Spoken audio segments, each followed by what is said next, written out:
So we target, typically it's more than 100 doors, and I think the biggest is 347-ish, 348. So, it really runs the span where we can start getting the scale of economies. I'll come to you, Matt. Yes? And then the follow-up question is, what percentage of the investment do the general partners put into a project typically? So typically, the bank mandates a lot of that as well. The bank will not lend us money if we're not actually invested. Just 10% is probably a good, it may move up, it may move down, but we target, 10% is really what we've got to put in. There's all sorts of things and caveats which we've got to qualify for. We've got to have a lot of liquidity. Once the deal closes, we, as general partners, normally need to carry 10% of the loan amount liquid.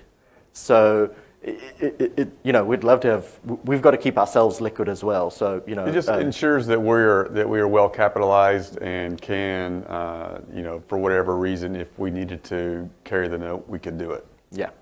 So we're forced by the lending institution to carry a lot of liquid assets. Yes, ma'am. Yeah. So obviously you use debt in your execution of your plans. What type of loan to value ratios do you borrow?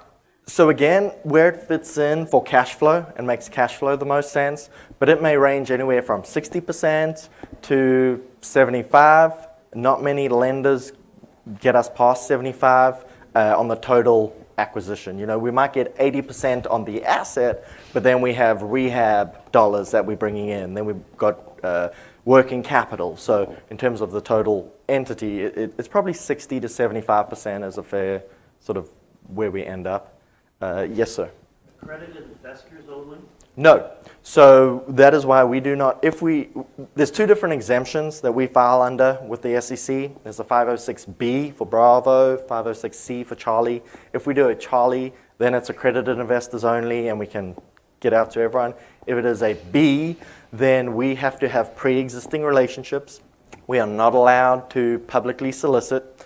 And we may accept up to 35 sophisticated investors, which is just a questionnaire to show that the investors are aware and understand what they're investing in.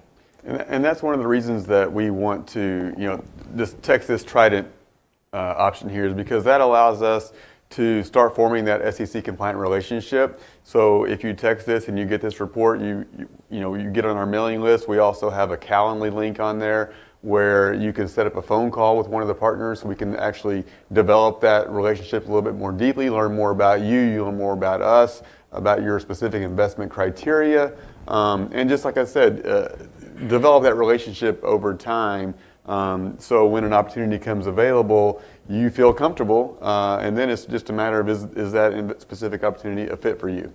Yeah. So yeah. Question, I think you said that the time horizon was 3 to 5 years typically for assets to depart. Yeah. What happens at the year 5? So let's call it a 5-year lockup. Yeah. What happens at year 5? So at year 5, when we go into a deal, we look for multiple exit strategies because we don't want to ever have to rely on only one plan, and if that plan fails, what do we do now? So we look at multiple exit strategies. Typically, the two most popular are as Carl alluded to earlier, a refinance and return of capital. So say we refinance, we've increased the value a significant amount. We do a refinance at that point, return 50% of your capital back at that point, and then we hold the asset, for another extended period of time, and continue getting the cash flow. So what that does to your returns from a percentage standpoint, because you've returned a significant amount of your capital, the percentage return goes way up.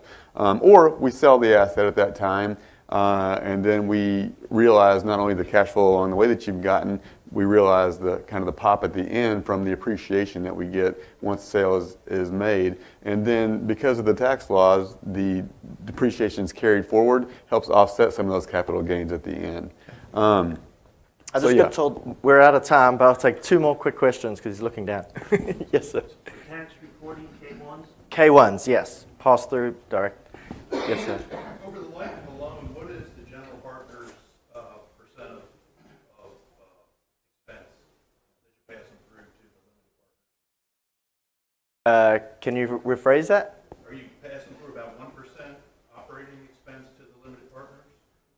So You're obviously killing the deal for your time and effort. Right, so we get an asset management fee, yes, sir. That it's 2% of the collected revenues, not of the 2% of the deal size or 2% of the raise. It's 2% of the actual collections of the operation of the property. So we only get paid if the property performs, and as it performs better, the percent, our piece goes up. I can tell you it's a lot of labor of love during the life. It's- You know, yeah. to give you an example, those asset management fees are, a couple $1,000. We're spending a lot of time on site.